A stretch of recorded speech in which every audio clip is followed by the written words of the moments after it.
नमस्कार दोस्तों, आप सभी का स्वागत है स्टडी एग्जाम में। दोस्तों अभी तक हमने एयरपोर्ट अथॉरिटी ऑफ इंडिया के रिलेटेड फिजिक्स के कई सारे क्वेश्चंस हमने यहाँ पर डिस्कस किए हैं। इसके हमने 2 से 3 पार्ट बना भी चुके हैं और ये शायद तीसरा पार्ट है। तो इसीलिए दोस्तों अब वीडियो को अगर आपने पुरानी वीडियोस नहीं देखी है, उन पार्ट्स को नहीं देखा है, दोस्तों हमने एक 10 क्वेश्चन की सीरीज बनाई है, एक में हमने 25 क्वेश्चन की सीरीज बनाई है, एक 50 क्वेश्चन की सीरीज बनाई है। वो 10 क्वेश्चन की तो छोड़ दीजिए दोस्तों, लेकिन ऐसे ये तीसरी वीडियो है जिसमें मैंने ज़्यादा क्वेश्चन को डिस्कस किया है, जो कि आपके एग्जाम्स के लिए काफ़ी ज़्यादा फायदेमंद साबित होने वाले हैं और आपके एग्जाम्स की प्रैक्टिस के लिए बहुत ज़्यादा लाभदायक होने वाले हैं। क्योंकि दोस्तों ये मैक्सिमम क्वेश्चन इसमें ऐसे हैं जो कि मैक्सिमम एग्जाम्स में रिपीट किए गए हैं और ये क्वेश्चन आपके एग्जाम्स में पूछे ही जाते हैं। इस टाइप के क्वेश्चन दोस्तों बेसिकली हर एग्जाम में आते हैं। अगर आप कोई भी एग्जाम देने क्यों ना जा रहे हो, फिजिक्स के अगर जिसमें आ रहे हैं तो इस टाइप के बेसिक क्वेश्चंस हर एग्जाम में पूछे जाते हैं। तो इन क्वेश्चंस को अच्छे से लगा लीजिए और आपके एग्जाम में बहुत ही ज़्यादा फोकस होने वाला है। हमने लास्ट टाइम आप तो दोस्तों 75 क्वेश्चन का ये आंसर पूछा था कि इसका डायमेंशन फॉर्मूला क्या होगा, प्लैंक कांस्टेंट का डायमेंशन फॉर्मूला क्या होता है। दोस्तों आपको डायमेंशन फॉर्मूला भी याद होने चाहिए कि आपके हर एग्जाम में दोस्तों कभी कभार डायमेंशंस भी पूछ लिए जाते हैं और बच्चों को डायमेंशन बेसिक फॉर्मूला याद नहीं होता और उन्हें डायमेंशन निकालना आता है। तो इसलिए दोस्तों आपको इसका आंसर मैं आपको बता देता हूँ। इसका आंसर था दोस्तों D, ml² t-1। Planck constant का होता है ml² t-1। चलिए दोस्तों अब स्टार्ट करते हैं 76 से आगे के सेट सीरीज, जहां पे आपको दोस्तों यहाँ पे कम से कम हम लोग 25 क्वेश्चंस को डिस्कस करेंगे। यहाँ पे टोटल हम लोग 100 क्वेश्चंस की सीरीज को कंप्लीट करेंगे एंड देन आपके लिए दोस्तों अगली वीडियोस में हम लोग आपके लिए 50 क्वेश्चन की एक और सीरीज लेके आ रहे हैं फिजिक्स की। उस वीडियो को दोस्तों ध्यान से देखिएगा। तो चलिए दोस्तों शुरू करते हैं वीडियो को। Light can not be polarized by what? Reflection, diffraction, refraction या all of these? So the correct answer for this question is option B, diffraction. Light can not be polarized by diffraction, तो इसलिए B answer आपका सही है। Total internal reflection would take place if light passes through from air to water, from water to glass, from glass to diamond या from glass to water. So the correct answer is it's option D, from glass to water. Question number 78. If the length of pendulum is doubled and the diameter of the ball is reduced to half, its time period will be what? √2, half, remain same or double? So the correct answer is it's option A, √2.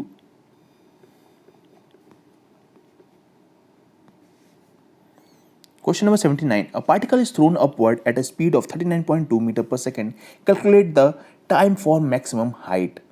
3 second, 4 second, 5 second और the 6 second. तो दोस्तों इस question को आप लोग solve कीजिए और इसका आंसर आप लोग कमेंट बॉक्स में कमेंट करके जरूर बताइएगा। लेकिन मैं इसका आंसर भी आप लोग को बता देता हूँ यहाँ पे, बट आप लोग जेन्युइनली दोस्तों इस चीज़ को ट्राई कीजिएगा क्योंकि बहुत ही आसान क्वेश्चन है, मैक्सिमम हाइट का निकालने का क्वेश्चन है।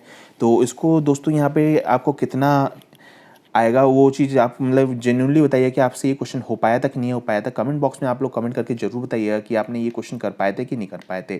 ठीक है, मैं इसका आंसर बता देता हूँ फिर भी।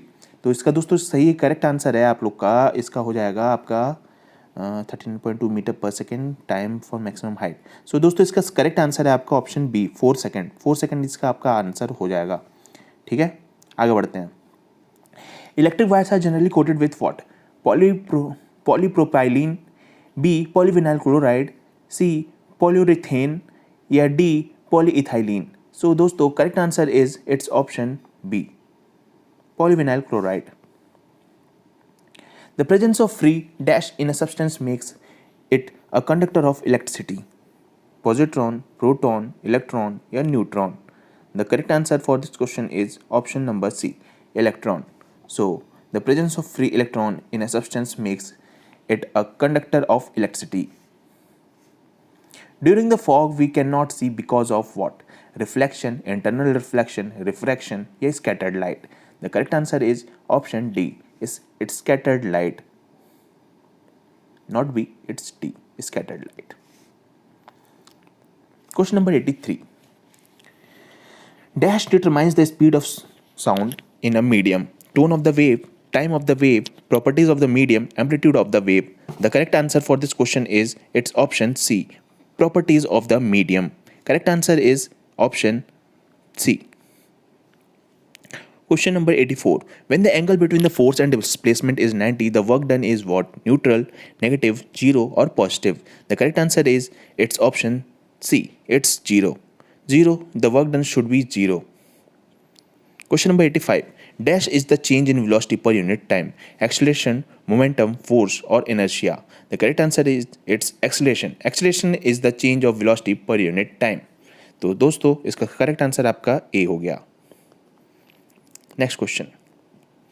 When speed of an object exceeds the velocity of sound, then it's said to be moving with what speed?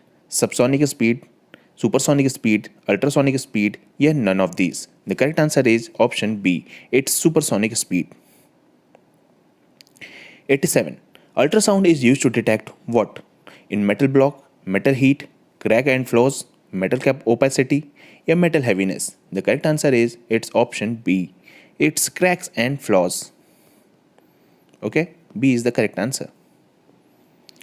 Water exists as dash in its solid state: ice, cloud, foam, and steam.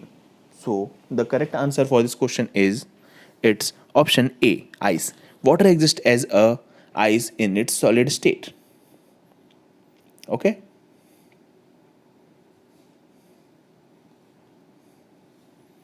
$18 volt equal to dash into 3 ohm. तो दोस्तों इसका सबसे basic answer है.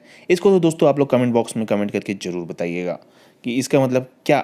मैं इसका answer भी नहीं बताऊंगा दोस्तों, ये बहुत आसान क्वेश्चन है. तो इसका आप लोग आंसर आप लोग कमेंट बॉक्स में कमेंट करके जरूर बताइए कमेंट में. ओके, ध्यान दीजिएगा, कमेंट में चाहिए मुझे इसका answer. Solar energy dash generates more power than wind energy. Sometimes, always, never या often. The correct answer is it's option A, sometimes. Solar energy sometimes generates more power than the wind energy. Question number 91. Plasma is formed in star due to what? High temperature, high pressure, low temperature or none of these. The correct answer is it's option A, high temperature. Plasma is formed in star due to high temperature. So correct answer is option A, high temperature. ठीक.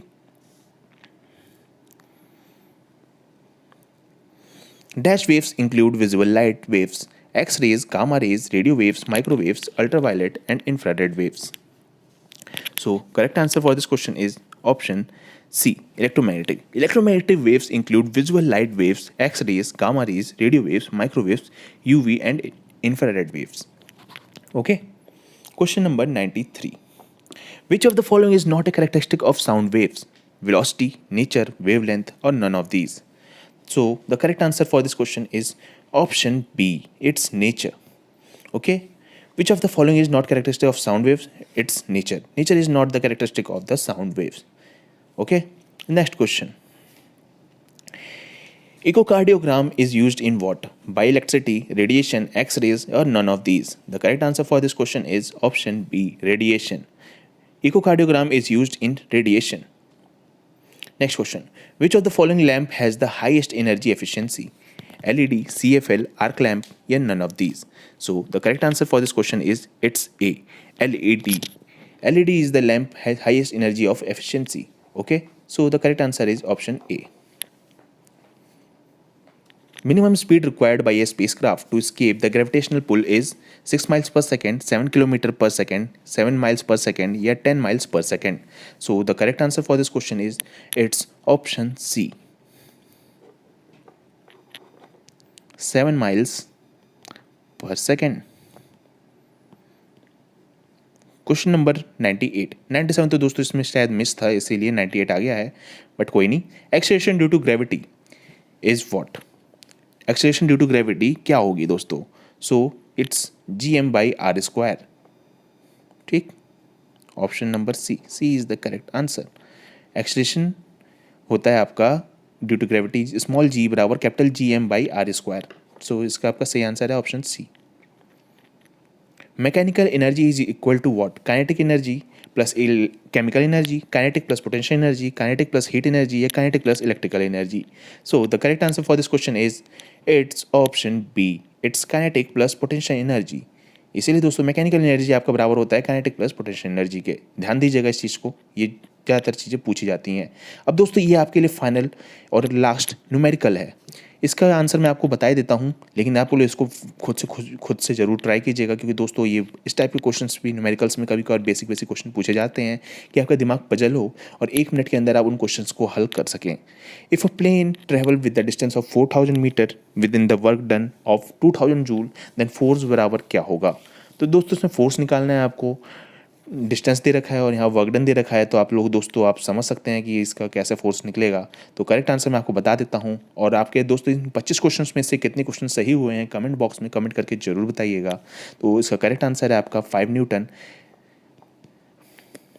ठीक, 5 Newton आपका correct है। और कितने 25 में से कितने questions आप लोग के अभी तक सही हुए हैं उसको कमेंट बॉक्स में कमेंट करके जरूर बताइएगा दोस्तों। और जो क्वेश्चंस मैंने कमेंट के लिए पूछे हैं दोस्तों, कि मतलब कि ऊपर 2 क्वेश्चंस मैंने मतलब ऐसे बताए हैं कि जिनके सोल्यूशन आपको कमेंट बॉक्स में लिखने हैं, उस कुछ चीज़ को जरूर लिखिएगा। ओके, तो आज के लिए बस इतना ही रखते हैं दोस्तों। धन्यवाद, जय हिंद, जय भारत।